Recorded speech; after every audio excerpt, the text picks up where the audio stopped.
the purchasing power of Azad Kashmir's people has further weakened, leaving stoves cold, children crying from hunger, and employment opportunities shrinking. The JKJAAC strove to keep its movement organized and peaceful, and from September 29 to October 4, markets remained closed in Muzaffarabad, Rawalakot and other districts. Students held rallies and laborers blocked roads. This protest was neither a separatist movement nor a political party's agenda, but a voice raised for basic human rights, bread, electricity and justice. Yet the government response pushed this peaceful protest toward violence when on October 1 and 2 security forces in Muzaffarabad, including over 2,000 police and rangers, personnel fired directly at protesters, killing at least 8 and injuring over 100, while internet shutdowns and road blockades attempted to weaken organizational efforts but instead fueled public anger. Government statements claimed protesters threw stones and damaged public property. But the question remains whether asking for flour for one's children, relief in electricity bills, or demanding justice is such a grave crime that it warrants a response with bullets.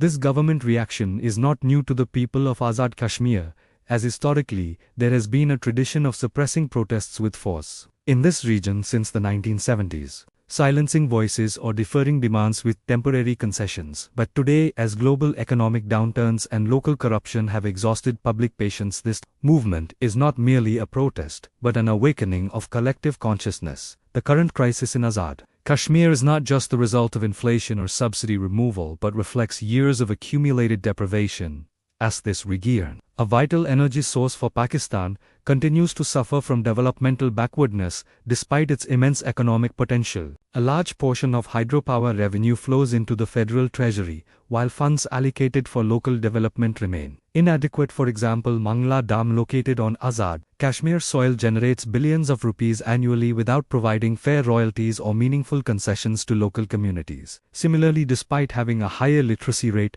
than many other Pakistani regions, the lack of employment opportunities has forced thousands of educated youths to migrate. While government corruption has shattered public trust, with subsidy funds often lining the pockets of high officials and development projects remaining confined to paperwork, such as the 2024 federal announcement of a 23 billion rupee subsidy, which was largely lost to corruption and opaque administrative systems, leaving essential facilities like clean water, healthcare, education, and employment as distant dreams. The crisis in Azad Kashmir is not just a local issue but exposes deeper weaknesses within Pakistan's federal structure, as similar grievances exist across other marginalized regions, from Gilgit-Baltistan to Khyber Pakhtunkhwa, where unfair resource distribution and corruption have repeatedly tested public patience.